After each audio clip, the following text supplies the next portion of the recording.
was in a meeting recently with about a dozen other people. 11 a.m., and already the 8th meeting that day. The kind of meeting that starts with silence, while people ruffle through pages and pages of a document. Halfway through, something happened that I found surprising. Someone said, "We should not do that because it makes us sound Chinese." Take a second. How does that make you feel? Is this the way that Klarna should speak in a review? Well, one part of that story is not true. They didn't say Chinese. They said, "We should not do that because it makes us sound schizophrenic."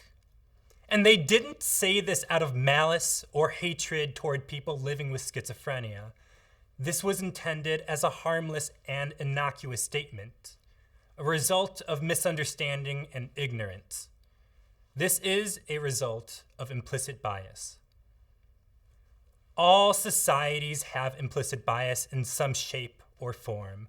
The New York Times describes it as thought processes that happen without you even knowing it.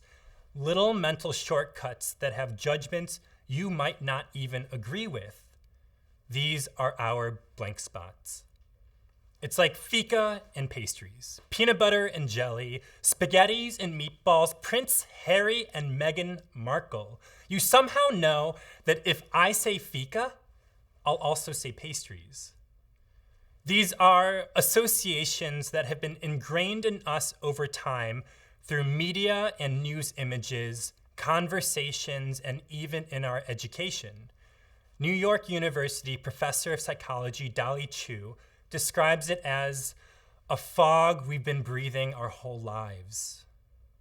You may have grown up seeing people with mental illness portrayed as dangerous criminals in movies and TV shows, national news that shows them as unstable and unable to exist in everyday common society.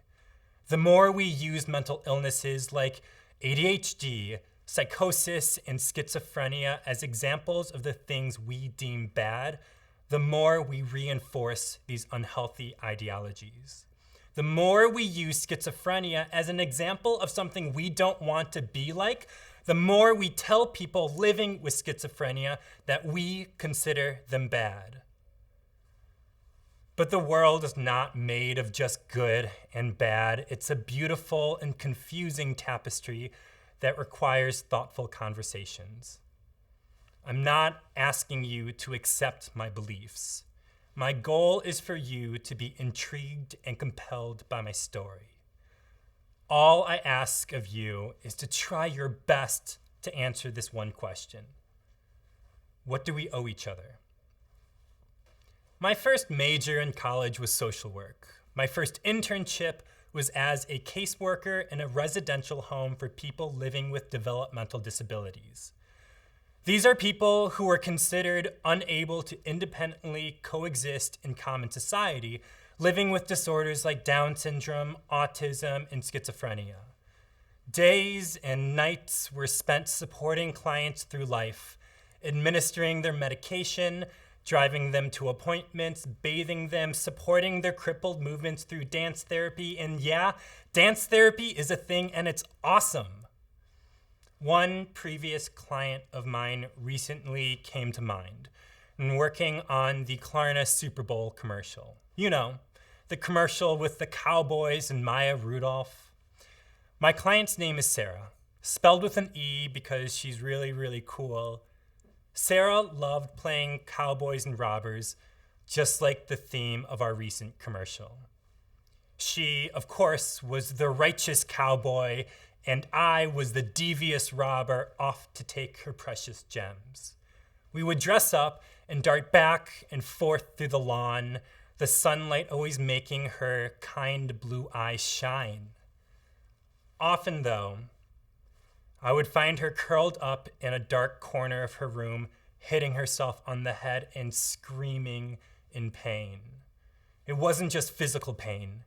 These are the remnants of the 30 years she spent in her family's basement, hidden away from the world because she lives with schizophrenia. Because for 30 years, her family pretended she did not exist. No restaurants, no movies, no vacations, no cowboys and robbers. Countless years of society associating schizophrenia with bad things bred the culture to make her situation acceptable. Countless years of her being defined by what she is rather than what she is not. With proper care, she would have been a welcome member of society. If her family had given her the much needed support, she could have been treated like a human being. What do we owe each other? I started to think deeply about that question when I was 17. I was sitting in a small, uninspiring, rectangular room, all white walls, plastered with motivational posters saying things like, "Be a little better today than you were yesterday," and "Success is what you make of it." There were a dozen of us sitting in a small circle, obeying the same rules. Both feet on the floor, hands on your lap, using I statements, and a slew of others. We all had one thing in common. All of us had recently attempted suicide. I found out that I had been living with bipolar disorder my entire life. Bipolar disorder is an intellectual disability, a chemical imbalance of the brain. It manifests itself primarily as manic episodes, which are dangerous periods of times when I have little control over my actions. Up to 60% of people living with bipolar disorder will attempt suicide in their lifetimes. On average, people with bipolar disorder live 15 fewer years than the average human lifespan. What do we owe each other? A world where these statistics are less damning to our modern society. When I was in 3rd grade, I was sent to the principal's office for suddenly punching and kicking all of the students in the classroom. The teacher had to physically pull me off of the other kids. The administration sent me home. My parents scolded me, and we never talked about it again. When I was in 5th grade, I was sent home after a teacher saw me cutting my left hand in the middle of the classroom with a broken pencil. The administration sent me home, my parents scolded me, and we never talked about it again. And then, when I was in 12th grade, I had been secretly injuring myself for years and losing entire weeks at a time of my memory during manic episodes. People thought I was just a moody and excitable teenager. One night, a litany of cynicism and pessimism formed out of the emptiness. I am worthless. I am a burden to my family. These gnawing thoughts pushed me to eat an entire bottle of painkillers. Painkillers, in this case ironically named, chosen to give poetic justice to the mania. Funny thing is that I can now go years without an episode. You might think this might be hard while working in such a stressful workplace like Klarna. But therapy, meditation, positive habits, and appropriate medication are viable and realistic ways to manage a severe mental illness. It is absolutely possible to live outside of the stereotypes culture has formed about mental illness. It is absolutely possible to give years of life back to people. What do we owe each other? My family could have sent me to a therapist if they had not surrendered to the stigmas about mental illness in Chinese American culture. My administration could have intervened if they prioritized training school staff to recognize and address mental illness. Peers in high school could have reached out if we were all encouraged to learn more about mental health. It's important to note that it's none of their faults. It is none of their faults. This is a systemic issue that pervades cultures all around the world, a spider web that entangles us all before we know it. But you know the worst part of my experience? The first day back going to school after months in rehab. It wasn't just the other teenagers being harsh, my story catching like wildfire, spinning off rumors to make it even more sensational. Did you hear that he tried to kill himself in front of his family? Did you hear he assaulted the teacher? Did you hear that he's crazy? They were even joined by the staff in avoidance and judgment, judges and jurors trained by implicit bias to determine what is and is not socially acceptable. I was not, and had never felt so alone. If you don't know me, I'm an accountable lead and a competence lead, a professor at New York University, and have been named by Forbes magazine as one of the most innovative marketers under the age of 30. I don't fit the stereotype you see in media and news, and so many of us don't.